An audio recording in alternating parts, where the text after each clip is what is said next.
Welcome to this very special edition of the KAJ Masterclass Live, the show which ensures that you profit from your time spent here with experts, either through their industry insights, information, or simply learning from them.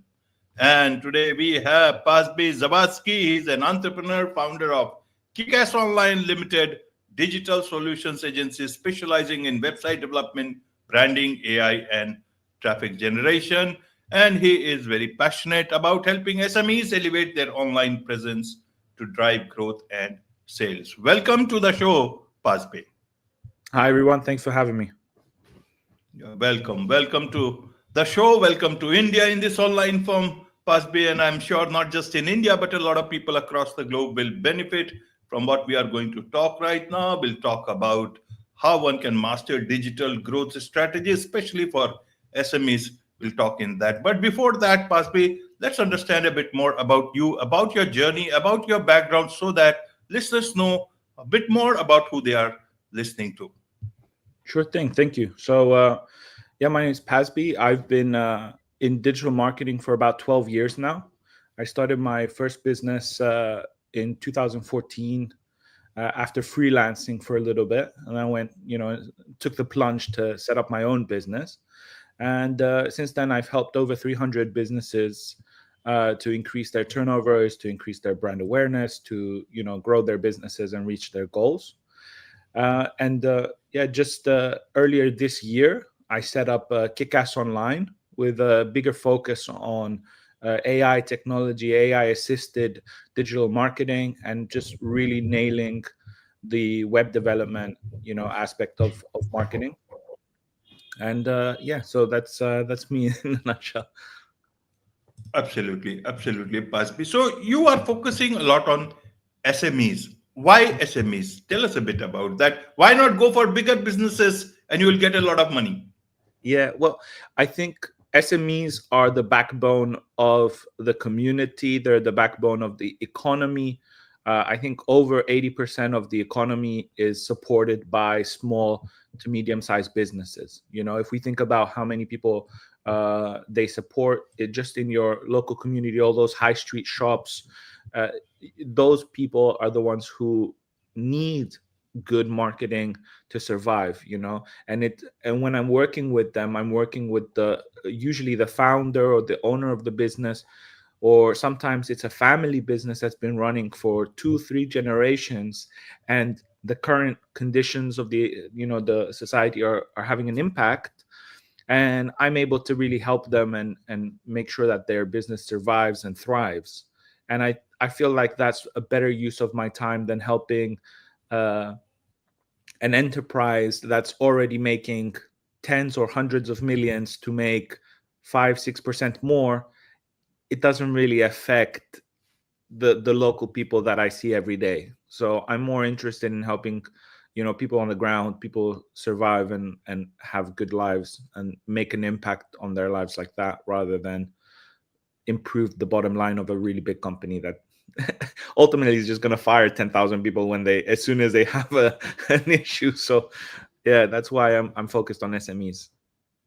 Right. I'm trying to understand your mind, working for a particular niche in that sort of a. That's why, you have mentioned some part of it, but let me ask you this way. The most rewarding part of, building a company focused on helping SMEs. What's the thing? Do you also get money? Yeah, obviously, yeah. Otherwise, we'd open a charity, right? But I think the most rewarding is seeing my customers successful. Seeing them have financial freedom or the flexibility to make choices without having to worry. The idea that my client can then take a week off or 2 weeks off on holiday after having worked 10 years straight with no break because he was worried, and through the work we do together, to have that flexibility to be like, oh, Paz, I'm finally taking 2 weeks off. I know everything's going to run in the background without me having to do it. Like, that's a wonderful feeling to feel like that you've helped someone, one-to-one. So I think that's the most rewarding aspect of my work. Absolutely. And what is it that these companies, small companies, they are coming to you for? What is it that they want from you? A lot of SMEs either are, they have but limited budget, or Mm. either they know there is so much of artificial intelligence tools and all these things available, I will Yeah. be able to do it. And they try that out. So that's why I'm asking, why do they come to you? How do you help them? So two parts, right? So I think the main problem a lot of SMEs have is they're good at a skill, or they have a great product, but they might not be good business people. They care more about, oh, I have to provide this service or this product to the world. They're passionate about it, but then they don't understand, how to set prices correctly, the margin, the messaging, how to productize it in a way that's compelling.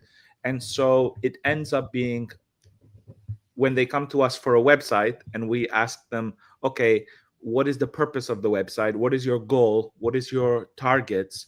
They don't have those answers. So it's a bit of a coaching relationship, in that I have to help them get to the point where doing marketing is profitable. A lot of these small businesses, the only reason it's not, they don't have the budget, is because they don't understand that it's a priority, right? If I gave you the offer that, if you give me £1 and then in a week I will give you 10, you would get that deal every day.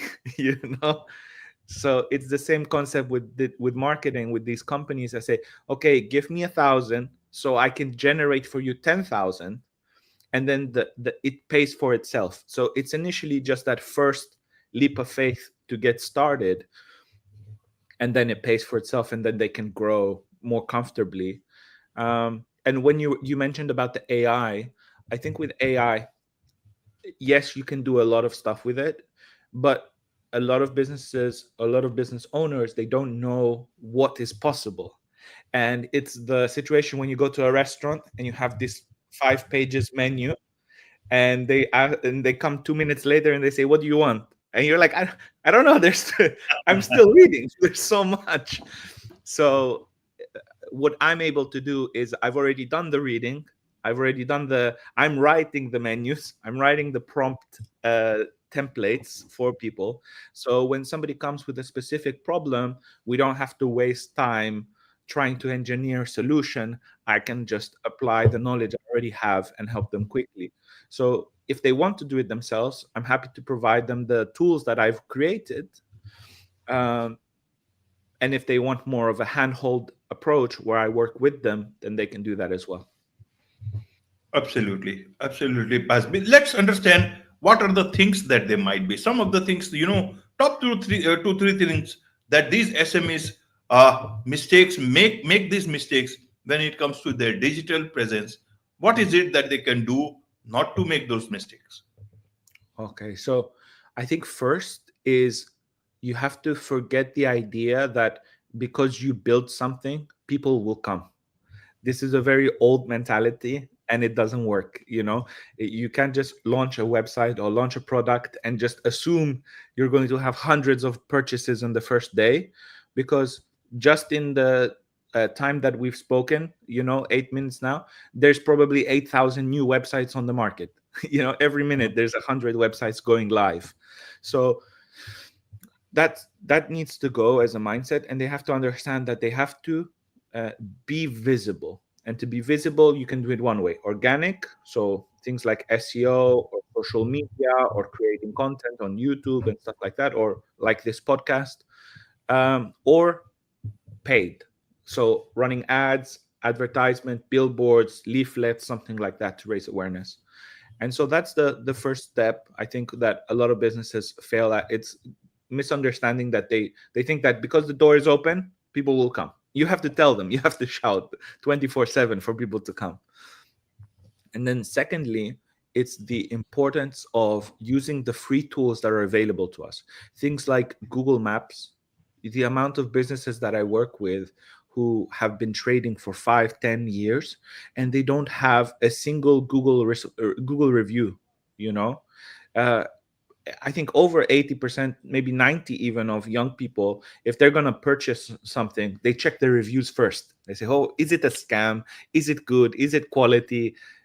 We're trained to check those things. And so if you're almost there, so you've done the marketing, you've got the messaging, the product is great, and then they're just about to buy, and they're like, let me check the reviews, and they've got 0 or 1, and then underneath, the competitor has 50, 100, 200. You've basically done all the marketing to send your client to your competitor. So I think it's very important that people really focus on those free tools and get those reviews up. Reputation is everything in the business, and it's one of those tools that they can get very easily. And I think 3 is having a growth mindset. Being willing to learn about the new things, the new technologies, not being stuck in your ways. I had one client a few years ago, and he said, "Oh, I don't need marketing. I'm doing £1 million every year. For 30 years, I'm doing £1 million every year. So we are good." I said, "No, this is terrible, because with inflation, you should be making 30, 40 million per year, and you are losing money. your purchasing power after 30 years of just making 1 million. The 1 million 30 years ago was a lot of money. 1 million now is not enough to buy a house in London. So he couldn't get past that. He was like, no, we're doing well. And it was sort of like a limited mindset, and I couldn't work with him until he sort of realized that. He came back to me a few months later. He's like, okay, I thought about it, and we wanna get it started. But initially he had that block. So it's very important that you don't get stuck in your ways. You don't stick to your comfort zone, and a business has to grow. If it doesn't grow, it's declining. There's no other alternative. You can't just stay stagnant. Other stuff will affect you, and you will grow. You will decline. So it's really important to do those things. Right, Pazbi. So, in terms of discovery online, and that's a lot of people, especially those people who have been there but have not done much of online presence. How do you think the discovery will happen? Going forward. This is just a few days in January, and this year seems to be very, very important. AI is also there, but I want to understand purely from a discovery. SEOs have been there. I don't know how much focus one should put on it or not put on it. Hashtags were there. Again, people don't know whether what to do with that. Be there.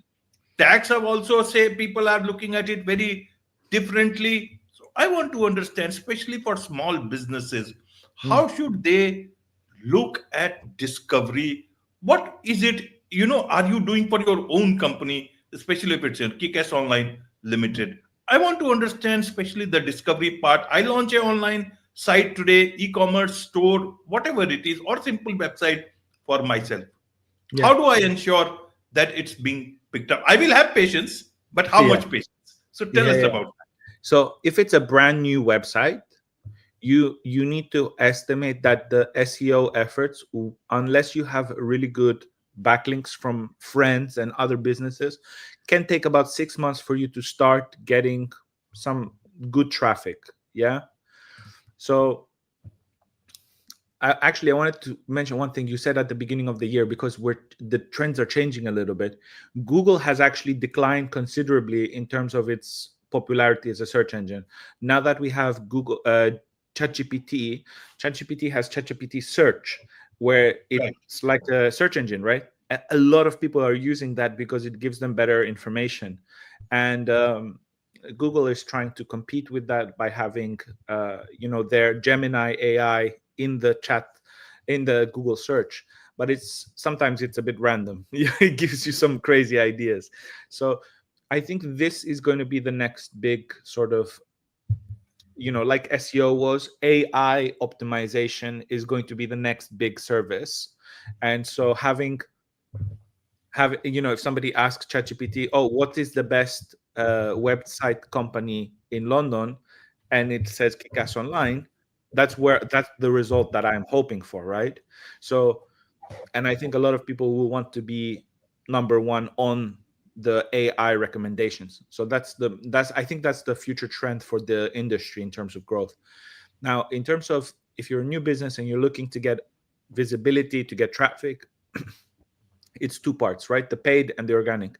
I would say a combination of both would be good. So you start the foundational stuff for SEO, you get into the habit of creating content that's good for your customers, that's answering specific questions that people might be asking about it. And you start doing that consistently. It's going to take like 6 months to a year for it to start having results, but that's fine because it's a long-term strategy. And in the meantime, you have a paid advertising goal. So I don't think it's always Google ads or Meta ads or something like that. I had a massage therapist who had the best ad result. We're talking like 17x return on an ad spend using Gumtree, which is just like the UK version of Craigslist, you know. Okay. And they would put, we're talking like £50, and they would get 50 bookings, you know, from that one ad. So it's about knowing where your target audience is, you know. So for some businesses, if professional services, for example, you're going to have much more success in LinkedIn.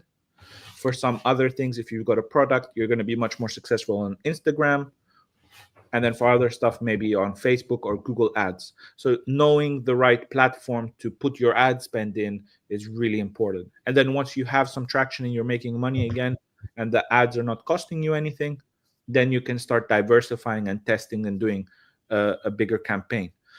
And I think also, if it's a business that's physical, you said e-commerce, but let's say you also have a shop as well.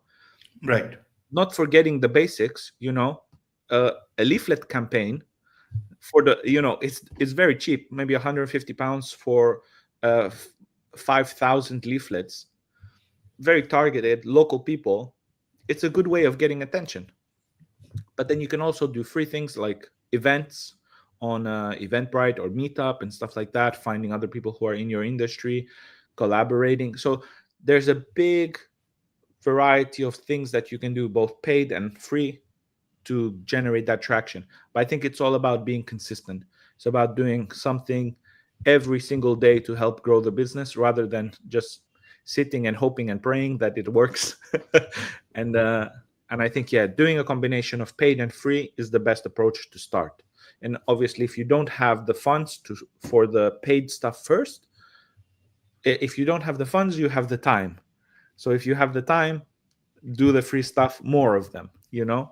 So that's my approach to grow a new business. That you very, very smart. If you don't have the funds, you may have some time in hand you can utilize. But let me understand a couple of things for the audience here, especially small businesses. You talked about AI optimization. What is this AI optimization? You mean finding search results or getting found on ChatGPT search? Does Yes. ChatGPT only look at Bing because it's Microsoft and around, and will not look at Google search? So does it mean that Google is also, is giving way to more of micro Bing, Microsoft Bing search? Yeah. How should we understand that?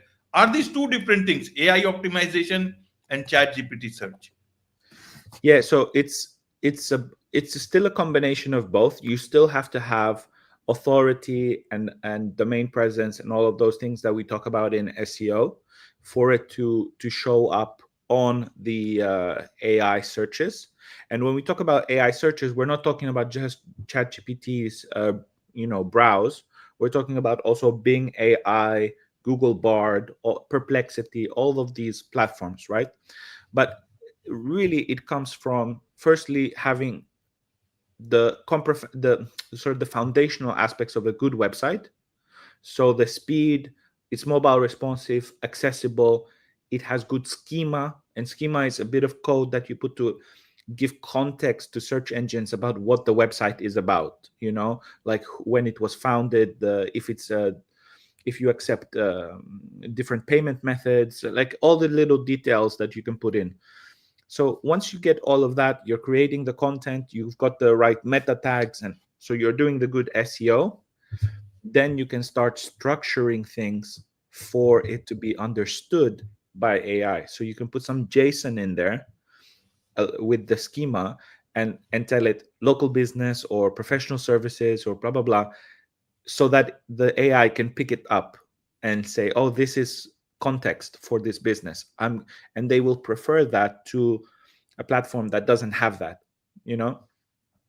But you have to target, I think, a lot of the questions that people might ask. So if somebody's like, if I write a piece of content that's what's the best way to optimize a small business for AI search, and then I answer that blog, and somebody types that specific question into a search engine on one of these AI platforms, and I'm the only one who answered that very specific question, then obviously it's going to pick me. But so it's a lot of basic sort of SEO stuff, but knowing to put the technology in place, the JSON, the schema, so that the AI can pick it up and understand what you're talking about. And then, and just more content, the better. And videos and infographics and stuff that's very data rich, they prefer that kind of content. So I would say it's a lot of that stuff is getting the right SEO strategy in place with the understanding of how AI works, rather than just saying, "Oh, we're just going to spam AI content." A lot of people do, like, "Oh, we've written 10,000 blog posts using AI, and we didn't get no traffic." Like, you didn't fix the basic stuff first. So, and I think people should focus on Bing a lot more. I think because the Google used to have like 98% market share in search engines, and the 1%, 2% was Bing, because older people didn't know how to change their default browser when they got a new PC. And Right. so, but a lot of people are using Bing now because it's not because it's the default, not because it's the default browser, but because they dislike Chrome because it's slow, or they don't like, the Gemini AI or Bard or whatever. And so they're choosing Microsoft products instead. If you're in an office as well, if you're in a corporate office, sometimes you cannot put Chrome or your own applications. You have to use what the IT person sets. And if they set for an office of 600 people, you have to use Bing, and you don't optimize for Bing, you're missing out on potentially millions of searches, right? Because that 99% is of trillions of searches per year. So that 1% is more than enough to have more customers than you could ever deal with, but people just don't do it. So I think now it's a really good time to make sure that you're focused on all the search engines, especially if you're in Asia. Yahoo is very big in Asia, mostly Japan, because they made it. But right, why not do all three? Google, Bing, Yahoo. There's no reason not to. So I think it's a good approach to do both, at least Bing and Google, rather than just that. Yeah, absolutely. No, not a great idea only to put all your eggs into one basket, that is Google. exactly. Yeah, absolutely. There's much to learn about all these things from you, Pazbi, and I'm sure a lot of businesses, especially small businesses, would want to learn more from you, about your company, Kickass Online, and want also perhaps to be your client. What's the best way for them to do so? So they can connect with me on LinkedIn.